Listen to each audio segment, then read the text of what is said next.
যশোর সদর হাসপাতালে লিফটের অভাবে অব্যবহৃত পড়ে আছে আইসিইউ ও আইসোলেশন ইউনিট। চরম ভোগান্তিতে জরুরি অবস্থার রোগীরা। অতিরিক্ত অর্থ ব্যয়ও বাড়ছে হয়রানি আর ঝুঁকি। খন্দকার তরিকুল ইসলামের রিপোর্ট জানাচ্ছেন শাশ্বতী সরকার।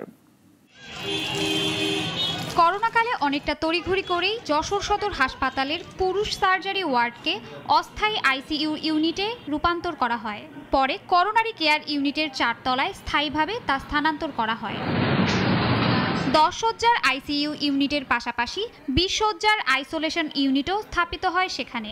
কিন্তু লিফট সম্প্রসারণ না করায় 4 বছর ধরে কোনো কাজেই আসেনি কোটি টাকার এ প্রকল্প। আইসিইউর সকল সাপোর্ট থাকার পরও এর সুফল পাচ্ছেন না রোগীরা। ফলে রাজধানীর উপরই নির্ভর করতে হচ্ছে তাদের, যা ব্যয়বহুল ও সময় সাপেক্ষ। এতে ঝুঁকিও বাড়ছে কয়েক গুণ। এখান থেকে বলতেছে ঢাকায় রেফার করেছে যে আইসিইউতে নিতে হবে, রোগীকে আইসিইউ সেবা দিতে হবে, তা নাহলে রোগী বাঁচবে না। এখন ঢাকাতে মনে হয় 5-6 ঘন্টা সময় নিলাম, এর মধ্যে রোগী কি অবস্থা হবে, মারা যাবে কিনা তা তো ঠিক নেই। অসুস্থতায় এখানে ভোগ দিচ্ছি, এই ভোগান্ত অবস্থায় আমাকে পাঠাচ্ছেন কোথায়? ঢাকায়। যে হার্টের পেশেন্টগুলো, মুমূর্ষু পেশেন্টগুলো আমাদের কোনো ক্রমেই উপর উঠানো সম্ভব না, এবং সেক্ষেত্রে অনেক ঝুঁকি থাকে, মৃত্যু ভয় থাকে। আমাদের ওখানে এলিভেটর শেফট লিফট যেটা, সেটা 3 তলা পর্যন্তই, 4 তলা পর্যন্ত যায় না। রোগী নিয়ে সমস্যা আছে বলে আমরা ওটা চালু করি নাই। এদিকে তৃতীয় থেকে চতুর্থ তলায় লিফট সম্প্রসারণের জন্য 42 লাখ টাকা বরাদ্দ চাওয়াকে অস্বাভাবিক বলছেন সংশ্লিষ্টরা। আমলাতান্ত্রিক জটিলতায় কাজটি থমকে আছে বলে দাবি করছেন তারা।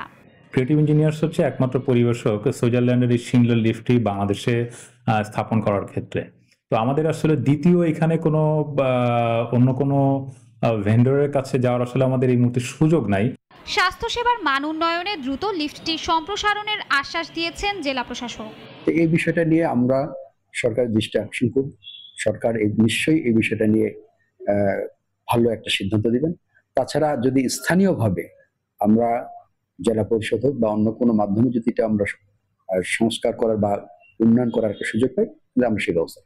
রোগীদের ভোগান্তি কমাতে দ্রুতই লিফট সম্প্রসারণ করা হবে বলে আশা এলাকাবাসীর। শাশ্বতী সরকার, নাগরিক।